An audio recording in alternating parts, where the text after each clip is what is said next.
তো দেখো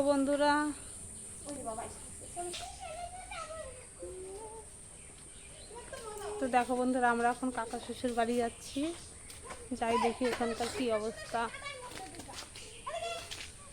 আর মনের অবস্থা কিছু ঠিক নেই, সবটাই তোমাদের সঙ্গে শেয়ার করব। কি কি হয়েছে, কি ঘটেছে বাড়িতে, সব কিছু শেয়ার করবো। তো চলো এখন কাকা শ্বশুর বাড়ি যাই, চলো সবটাই দেখাবো।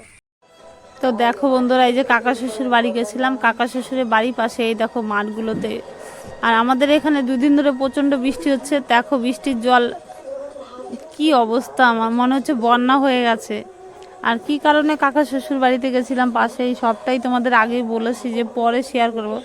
তো এখন আমি বলতে পারছি না, বলার মতো মনের পরিস্থিতি নেই। আমি পরে তোমাদের সবটা শেয়ার করব বন্ধুরা। একটা বিশাল দুর্ঘটনা ঘটে গেছে আমাদের বাড়িতে, এর কারণে আমি তোমাদের ভিডিও দিতে পারিনি। তোমরা কেউ কিছু মনে করো না প্লিজ। এই দেখো আমাদের পাশে সামনে মাঠগুলোতে এরকম জল বেঁধে গেছে দেখো।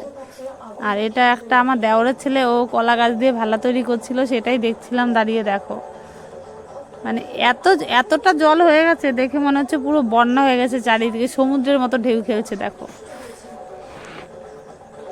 তো এত ভালো লাগছে দেখতে, তাই ভিডিওটা একটু তোমাদের সঙ্গে শেয়ার করলাম বন্ধুরা। দেখো চারিদিকে মাঠ সাদা সাদা সবুজ হয়ে গেছে, খুব সুন্দর লাগছে। আর বৃষ্টির দিনগুলোতে এমনিতেই প্রাকৃতিক সৌন্দর্যটা বেশি বোঝা যায়, বেশি সুন্দর লাগে। তো চলো দেখো, তাহলে ভালো থেকো বন্ধুরা, টাটা।